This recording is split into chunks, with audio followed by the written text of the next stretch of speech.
There are four classifications of drugs that can be used for this patient. The first, corticosteroids. Second, rituximab for B-cell depletion. Third, anti-IL-6 neutralization. And fourth, cytotoxic chemotherapy. Most clinicians, when they see a very ill patient, will sometimes be afraid to use cytotoxic chemotherapy. But it's important when you look at a patient like this with very severe idiopathic multicentric calcium disease that you realize that there is a very high mortality rate associated with the disease. Though it's often considered to be a benign lymphoproliferative disorder, that really is not accurate when you think about the survival rate. There's a 65% 5-year survival rate, which is actually in line or slightly worse than a number of malignancies, such as multiple myeloma, and even in line with colorectal cancer. This is a severe and deadly illness. It's really important to provide the right therapies.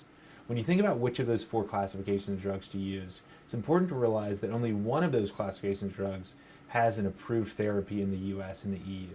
Ciltuximab is a monoclonal antibody targeted at interleukin-6, and in a randomized controlled trial was found to be effective in a significant portion of patients.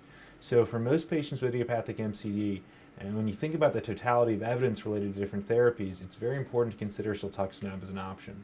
It's also important to remember that for some patients that are very, very, very sick, those patients may need ciltuximab plus some sort of cytotoxic chemotherapy. And when you think about what your options are, it's important to consider multiple myeloma regimens and lymphoma regimens, such as VDT-PACE or R-CHOP. Based on this patient's severe illness and very quickly deteriorating, the patient received multiple combination chemotherapy: Velcade, dexamethasone, thalidomide, adriamycin, Cytoxan, etoposide, rituximab, plus ciltuximab. So this patient received 8-agent combination therapy, and within just 2 to 3 days started to have improvements in CRP levels, improvements in overall fatigue, renal function. So clearly the patient had a very good immediate response, which has then lasted for over a year.